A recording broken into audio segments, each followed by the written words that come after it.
Good morning. This is October 31st, Tuesday 2023, and we are in BBA first semester, section A class, and we have been reading the essay School is Bad for Children. And yesterday what we did was you had come with questions, and I asked those questions to you, and you tried to answer them paragraph wise. I guess we had reached up to paragraph 8, I guess, right? Up to 8. And then I said that at home you take an 8-inch by 6-inch or bigger, smaller size of paper, and on that paper you develop the summary of the essay like a diagram. And I can see many of you have done. That's a wonderful thing. Okay, good. Now, when you do this thing, then your mind learns and you have memory of the essay. And students tell me that such exercises help them to learn better. Okay, have you done this, Samyukta? Okay, good. There is a lot of effort, I can see, right? A lot of effort. It's praiseworthy. You spend time. And such things make teachers happy, right? It's natural for human beings. When people do what you say, you are happy. And when they don't do, you are angry, right? Maybe I was angry yesterday, I don't know. In that class, I was angry. Have you done, sir? No. What's your name? Aniruddha. Aniruddha. Why you could not do? Can you share why you could not do the exercise? I forgot. You forgot. Have you done? What's your name? Adarsa. Huh? Adarsa. Pardon? Adarsa. Adarsa. Why you could not do Adarsa? Huh? You forgot. I didn't know you should do it. You have done? Yes, I didn't know you should do it. Okay, it's all right. It's all right. So I did all the What makes me happy, you spent time and you did it. No problem. You can take a photograph and keep in your file, and that will be a kind of note you preparing. Okay, fine. But I was trying to see if you can convert the verbal text into visual text. Because when you convert the verbal into visual, then your mind starts remembering it. Okay, good. Good, wonderful. I want to show these things to other teachers also today. What's your name, child? What's your name? Sneha. What you could not do? I was not present. You were not present. You had no idea. Okay. Have you done something? No, sir. What's your name? Smriti. Hmm? Smriti. Smriti. Smriti, why you could not do? Sir, I forgot. You forgot. You forgot. If you carry a mobile, then you can set a reminder, right? They have this facility. You can easily. I also forget a lot of things. I forget. Okay, fine. But what I was trying to do was that not this big size paper, like just half this size. And then what I wanted is you don't use words, use visuals to convert ideas. Because when you represent ideas visually, then your mind begins to remember it better. Okay, have you done? Okay, fine. I might see, for example, somebody has done this way. Fine, I appreciate your time and effort. But my idea was fold like this size paper, okay? And do here. Why I'm doing this? Because when you have this big paper, you write a lot, right? And summaries are writing little, not writing a lot. So to force you to write, to say a lot of things within using few words, I wanted to use less space. Like for example, about 5-inch and about 8.5-inch. Now in this paper, like for example, just can I get a paper? For example, I want you to convert the essay into a diagram like this. I'll be happy if you use symbols and pictures and arrows and other things to represent ideas. When you represent ideas visually, then your mind recalls it better. And you know, to draw like this takes time. And to draw like this might not take time. You may just copy, for example. But when here you have to convert ideas, points, right? I'll encourage you to use visuals to summarize. try to use as much visuals as possible, as many visuals as possible as you do. Fine, I appreciate. Have you done? Good. For example, I'll say that this is better than this one. I'm not judging, but my point is that when you do like this, you need to spend some time. How should I draw? Should I draw arrow like this? How should I make points, right? So my point is, I want you to say a lot of things using few words. Have you done? Okay, fine. You could get a bigger paper also. Have you done? For example, this size is okay. I'll allow you 8.5 inch by 6 inch. Okay. Good. There is something called, there's an English word for such kind of thing. I'll recall. There's a beautiful word. Have you done? What's the name? Bigyat. Bigyat, why you did not do the work? Sir, I forgot. You forgot? Why did you forget? Why? There's no control on forgetting, right? I'll show you tomorrow, sir. Tomorrow never comes but Bigyat. What to do? Have you seen tomorrow's never come? Only today's come. Aaj kare so kaal kar. No, kaal kare so aaj kare so ab. There is a line. I read this line in class 11. Kaal kare so aaj kare so ab. I don't know the next line, but meaning is that if you have an assignment tomorrow, do it today. If there is assignment today, do it right now. Because if you say tomorrow will never come. Right? It's all right. It's all right. Okay. So, was someone given to present? Absent. Present is absent. Who was given to present today? What's their name? Ayusha. Full name?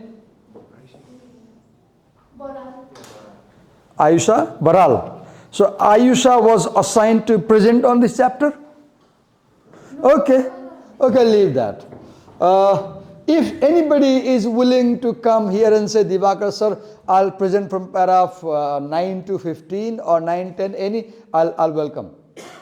You just come, take 5-minute time, 10-minute time, and explain 1 or 2 paragraphs, go, then somebody else will come. I want someone to come and tell us what is in paragraph 9 or 8. Okay, I'll give you 30-second time. Quickly read paragraph 8. I'll call you randomly. 1 minute time. You have 1 minute time. In 1 minute, quickly scan para 8. And then I will blindly call you to the whiteboard and you will explain to the class what is in para 8.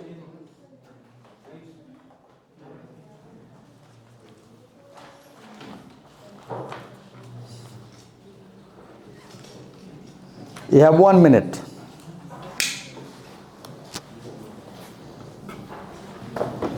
You have 1 minute and then I will call you and you will teach paragraph 8.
Okay, someone who is willing to come can just raise your hand.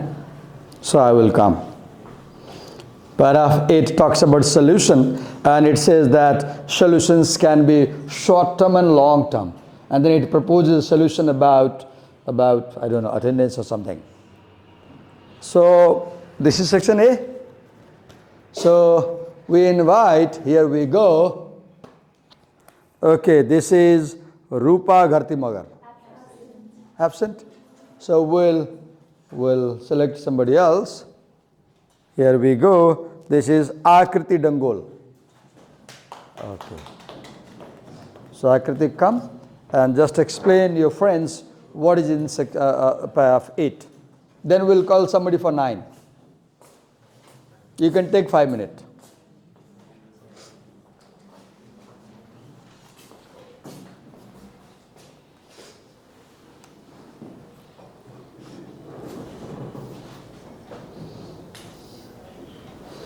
It's all right. Take the book. You can use the book.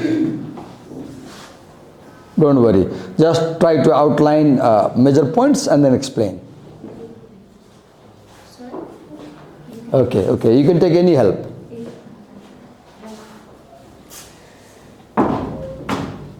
So, paragraph 8. Akriti, can I request you to clip this? Oh, where is it? Can you clip like this? Yeah.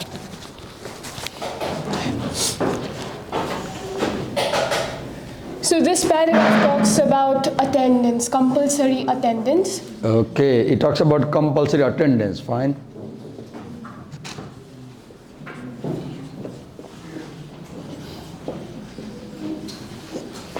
Compulsory attendance, but here they are trying to speak that the school should avoid compulsory attendance for students, because some of them work and most of them keep on studying, someone doesn't work, and they have their own point of view, either to go school, either not. Do you agree with that idea of abolishing compulsory attendance? Do you agree? No, sir, but in my point of view, there should be like a time gap. Okay, time gap. Could you explain? I didn't get your idea. Time gap as in a sense like you attend school and within few, like the school should... Let's talk about his proposal. He says that let's abolish attendance altogether. And you don't agree? They should like complete their... we come here since morning from 7 to around 11:30. So Okay. there should be a time gap from this to this. You will have studies. From this to this, you can go and work. So that's why I guess I'm not agreeing with this point. Okay, okay, go on.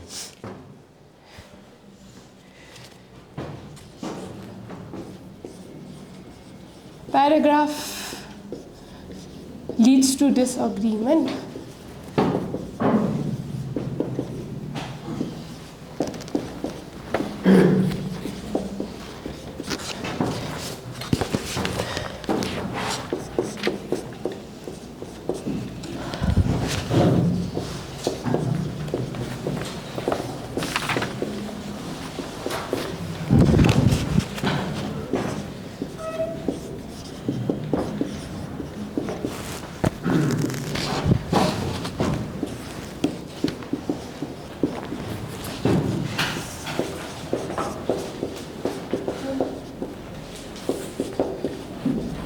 So here it talks about the compulsory attendance, but the paragraph leads to disagreement as they focuses on the children should have their own point of view, like they should work as well. And there is one more line, school is just useless time. No, wait.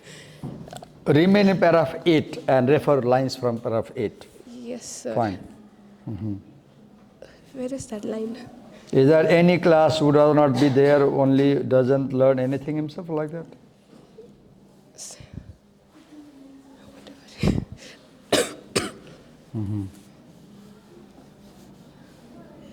Take time, it's all right. So there is a line, kids caught in college rush more often than not to work 70 hours or more week, most of the time busy, most of it on wait. Paper busy work. On paper busy work. For kids who aren't going to college, school is just a useless time waster, preventing them from earning some money and doing some useful work and even doing some true learning. So what is the argument here? See the argument. If you allow students to stay home, for example, they can get a job and they can earn some money. Yes, sir. So his argument is that it's okay if you allow students to work and earn rather than forcing them to come to school. Do you agree with that argument? Yes. No, I. What? So the argument. 50-50. 50-50. 50-50. Do you have a part-time job? Do you No, do sir. job No, sir. today? No. No, sir. Okay. Okay. And I'd then rather help my father in online business. there's one more argument. He says that this abolishing of compulsory attendance will protect children from something. What? What does he say? In the beginning of the paragraph, he says that if you don't force children to, if you force children to come to school, there's a counter argument that some people who don't agree with him, they might say that if children come to school, they will be protected how? From domestic labor. In those days, children, when they stayed home, parents employed them in housework and agricultural work. So if you had compulsory attendance, they will come to school, so they won't have to work, right? So anyway, in paragraph 8, the major argument is that one solution can be abolishing attendance, and I don't agree, I don't like that argument, that if you allow them to stay home, I don't like that. And you also like or don't like? No, okay, thank you, well done, thank you. Give her a big hand. So we'll invite someone now. They will come and explain us paragraph 9, a short paragraph. So who would like to come and explain paragraph 9? Who would like to come and explain paragraph 9? Okay, you don't come on your own, right? So you always need a lottery system, right? So here we go. So we are calling, okay, this is Sirisa Bora. Okay. This is Akriti Dangol. Again. Oh, how come? This is Samyukta Khadka. Come. Samyukta took a long breath, right? You develop habit of facing people this way, right? It's not a bad idea to come here and speak. Samyukta is to this side, you will be out of camera focus that way. Could you clip this somewhere in your collar like that? You press this side and you can clip. We'll have your voice. Anywhere, yeah. Okay. Take a book. Here is a marker. And explain what's in that paragraph.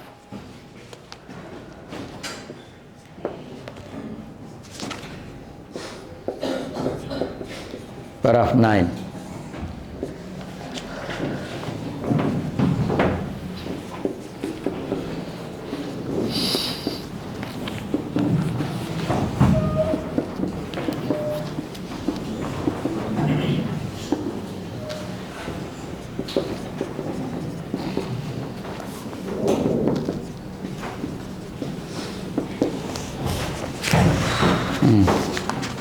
Go on.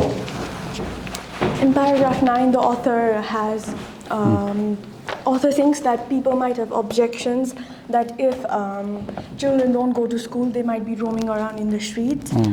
But he says that that is not the case because it is a major meeting point for people, as school is the place where children form bonds with other children and make friends. Why do children come to the street? To play. To play, because they find their friends there. Yes. I remember when I was a child, I would come home and I would throw my bag. My mother would call me to have something to eat. And then, no, I won't eat. I'll run instantly to the chuk because I know all the friends of the toll will be there. And I'll play for at least 1 hour there physically, running around, playing hide and seek, etc. And then I'll come back home. So it is very natural for children to want to come to the street, right? Isn't it? Yes, sir. because that's where they find their friends. What else do we have in the paragraph? Can you say? In the second place, schools wouldn't stay the way they are. They'd get better because we would have to start making them what they ought to be right now. And that means that if children didn't want to go to school, wouldn't have to change. The school would want to change because they would want children to find what they would want to in a school. Okay, one argument in paragraph 9 is that if our classrooms were a very interesting place, then children would like to come to classroom. But the problem is that our classrooms are a boring place. So a child will not like to be in a boring place. Streets become more interesting than the classrooms. Why? Because in the streets you meet your friends, one. Second, in the streets you are not under anyone's supervision. In the streets you are free to talk to your friends. You are free to do what you like. If we could make classrooms where students are not supervised like this on a camera, let's say, if we could remove this camera from the classroom, if you feel that there is no supervision and you are free, maybe you will have this self-motivation to learn. So the point is, when you have formal education has so many rules and regulations, and this kills all the motivation, curiosity and interest in learning. So here it says, if kids didn't have to go to school, they would all be out in the streets. Then he answers, no, they would not. In the first place, even if schools stayed just the way they are, children would spend at least some time there, because that's where they would be likely to find friends. It's a natural meeting place for them. In the second place, schools would not stay the same way they are. They would get better because we would have to start making them what they ought to be right now. Places where children would want to be. See, we should make our classrooms a place where we love going. But do you agree? Our classrooms, if not always, many times our classrooms are a place we hate to go. Is that experience you have? Or you had in past? So here, Holt is challenging teachers and principals and educators. Make your classrooms interesting. Make your classrooms full of motivation. Then a child will love to come to the classroom. Thank you. Thank you, Samyukta. What you can do as you read this paragraph, you can recall all the bad experiences of school if you have any. I have had many bad experiences of being in school. I remember in class 5, 1977 or 8, what my teachers did, they would put us in the classroom and they would lock from outside. And one monitor will be appointed to beat us continuously for 2 hours. He will have a stick and he will go around beating us. And what will the teachers do? All the teachers will gather in the principal's room and they will play cards until break time. And in the break, they will unlock the door and will run out for the break. I never forget this experience. Teachers locking us in the room and themselves playing cards in principal's room. I had this experience. So why would I like to go in that school? Right? So the challenge here is, look here, it says, look the word, where children would want to be. A school should be a place where you have longing to go, where you have a desire to go, where you have motivation to go, where you want to be. A school should be more interesting than your home. See the challenge. A school should be more interesting than your home. Let me tell you one experience. My brother is 14 years younger. He might watch this, he's in Australia today, and he might laugh. He was in class 3. One day he said, I won't go to school. And it was compulsory for me to take him to school. Then whatever I do, he won't agree. Then finally I caught him up and held in my arms and began to walk towards the school. And he began to cry. Then I brought him back home, and what I found, why he was not willing to go to school, I found that one day before, what the teacher had done, they had taken him to the windowsill, for example, as a look the punishment he has gotten. I'll describe the punishment to you. You'll be shocked to hear this punishment. What they had done is, he was in class 3.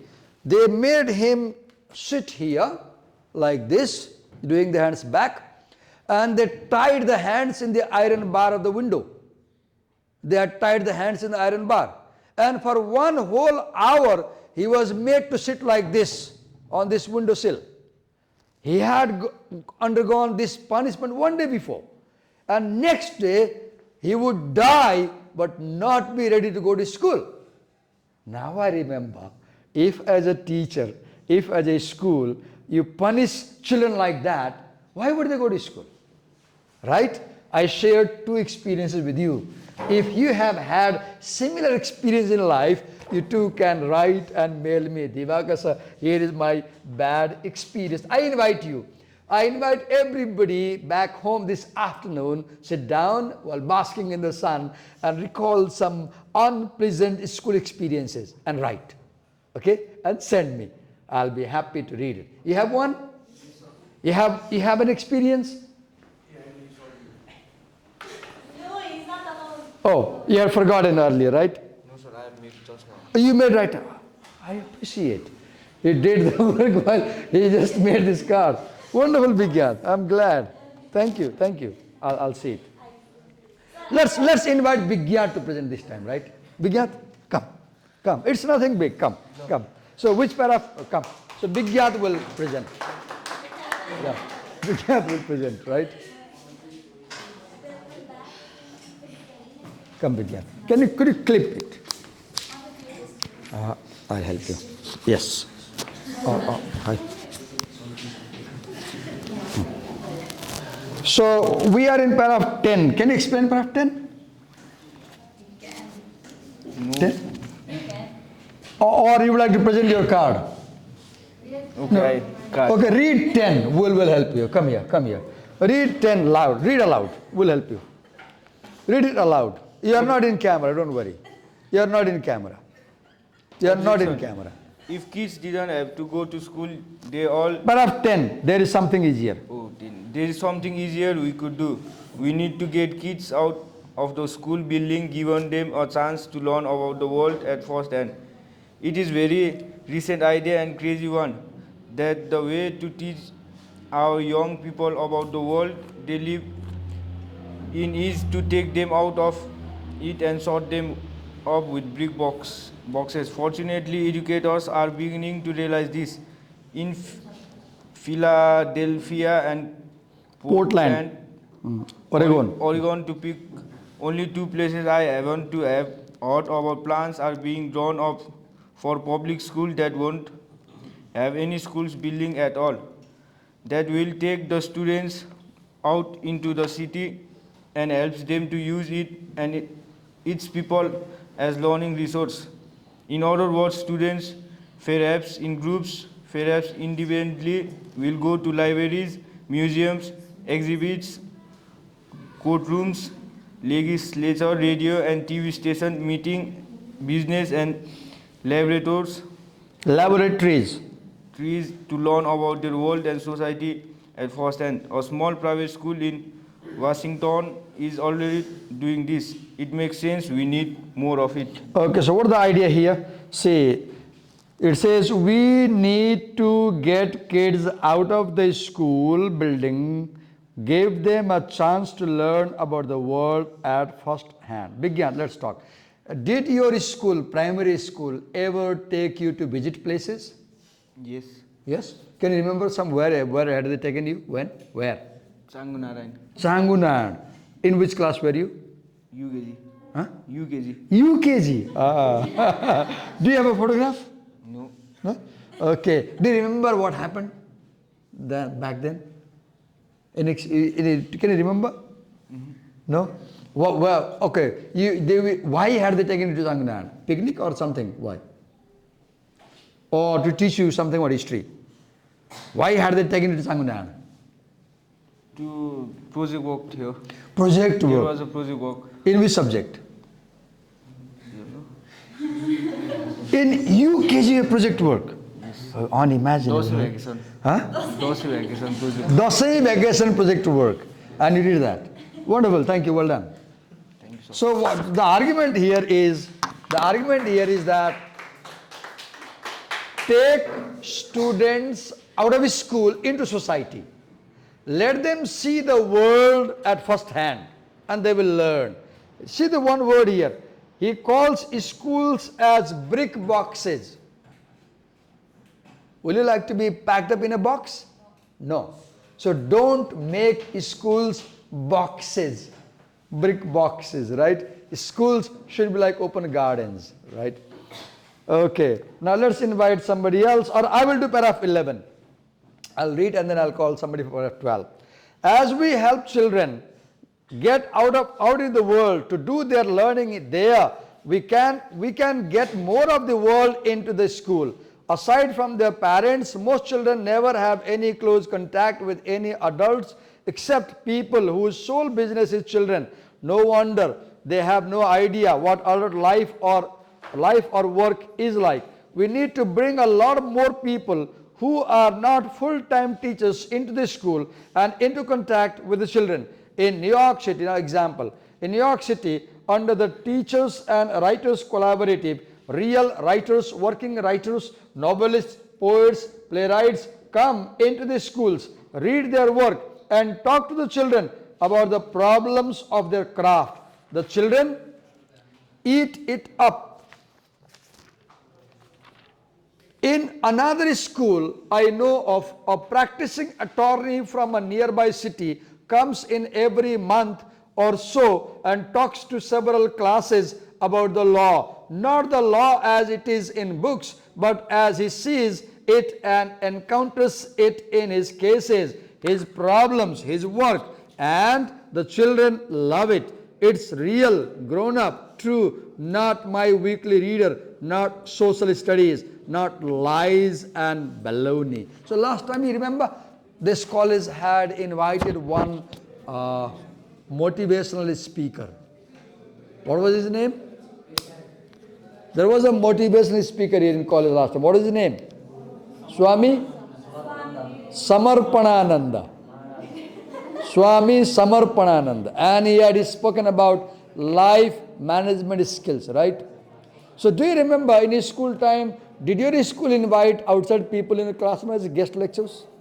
Like actors or doctors or lawyers or writers in a classroom? Maybe this is not done much in our schools, right? Okay, now we have 10 minutes time. Let's invite someone for this long, or I'll do this paragraph 12 also. Then I'll invite somebody for 13 paragraph. Something easier yet, let children work together to help each other, learn from each other and each other's mistakes. We call this pair work or group work, right?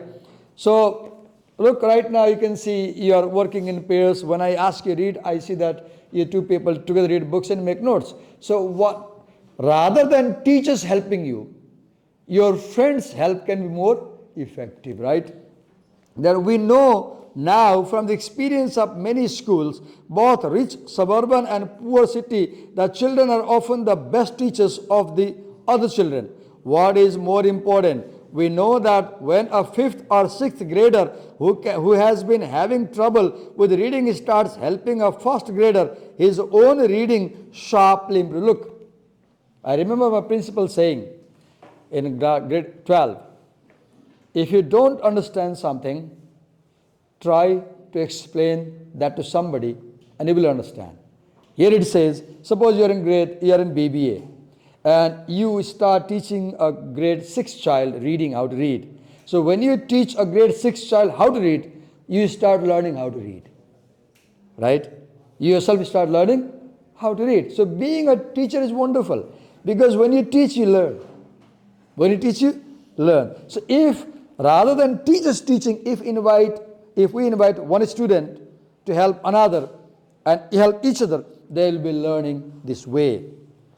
Now let's invite someone for this longer paragraph. I give you 1 minute time. Have a quick scan of this longer paragraph. Then I'll invite you. Read paragraph 13 quickly.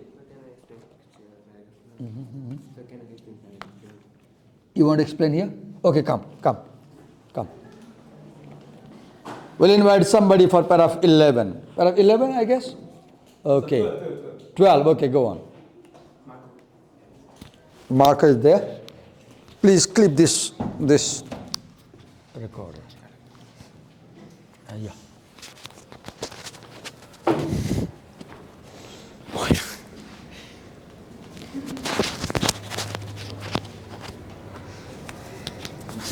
Yeah, go on.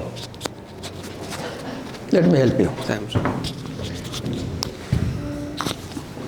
So basically, paragraph 12 talks about how children bonding is important and how our children understands our children more than how a teacher. So children bonding should be promoted, and schools are implementing a idea called peer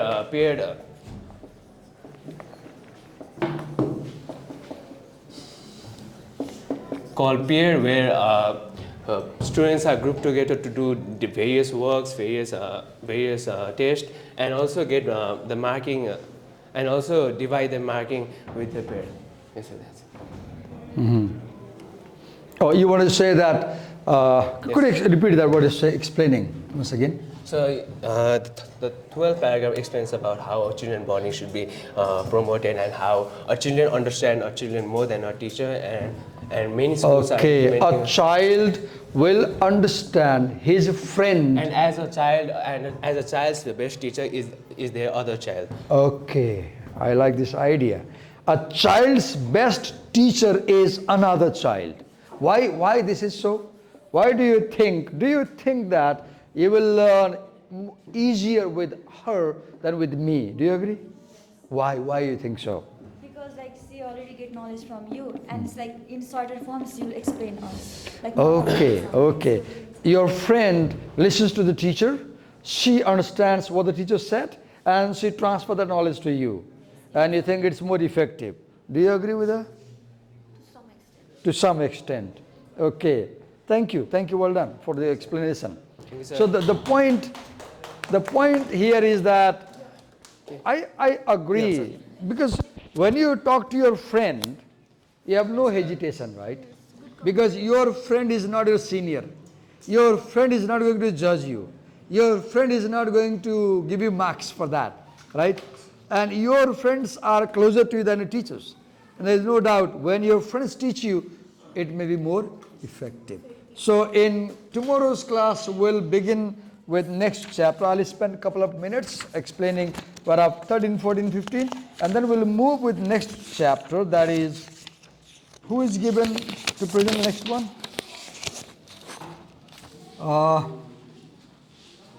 Is Aisha Baral present? So I'll invite Prasamsa also to come ready tomorrow. If Aisha fails to come, we'll invite you. If she comes, she'll present.